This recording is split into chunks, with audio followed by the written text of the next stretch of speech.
जय श्री कृष्ण मित्रों, स्वागत है आपका भगवत गीता ज्ञान श्रृंखला में। आज हम चर्चा करेंगे गीता के पहले अध्याय की, जिसे कहते हैं अर्जुन विषाद योग, यानी अर्जुन का शोक, उसका द्वंद्व और जीवन का पहला बड़ा सबक। महाभारत का युद्ध शुरू होने वाला है। दोनों सेनाएं कुरुक्षेत्र में आमने सामने खड़ी हैं। दुर्योधन अपनी सेना देखकर भी भयभीत है और गुरु द्रोणाचार्य के पास जाकर अपने सैनिकों की ताकत गिनाता है। दूसरी ओर अर्जुन युद्ध भूमि में खड़ा है।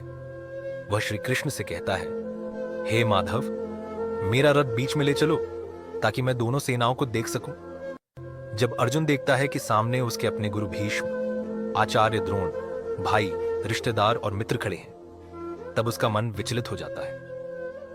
अर्जुन कहता है, मेरा हृदय कांप रहा है, गांडीव धनुष हाथ से गिर रहा है, शरीर शिथिल हो गया है। हे कृष्ण, मैं अपने ही बंधु बांधवों को मारकर राज सुख नहीं चाहता। यहां अर्जुन जीवन के उस मोड़ पर है जहां धर्म और मोह के बीच टकराव हो रहा है।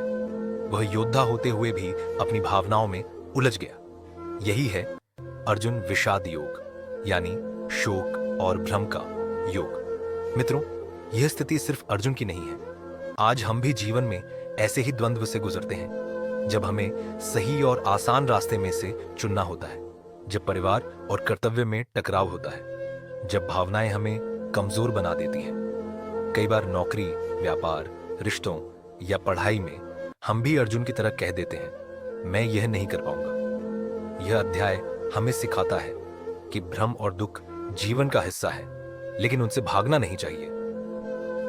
गीता का पहला अध्याय हमें यह सीख देता है कि हर बड़ा कार्य शुरू होने से पहले मन में द्वंद्व और भय आना स्वाभाविक है, लेकिन सच्चा वीर वही है जो उस विषाद से निकलकर अपने धर्म, अपने कर्तव्य को पहचान ले।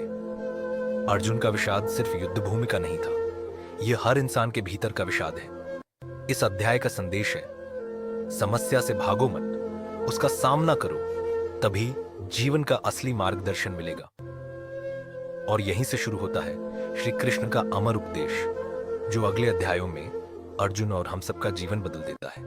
मित्रों, यह था गीता अध्याय 1, अर्जुन विषाद योग। आगे के अध्यायों में हम देखेंगे कि कैसे श्री कृष्ण अर्जुन को मोह और दुख से बाहर निकालकर उसे धर्म का असली स्वरूप समझाते हैं। अगर आपको यह वीडियो अच्छा लगा हो तो चैनल को सब्सक्राइब करें और अगला अध्याय जरूर देखें। जय श्री कृष्ण।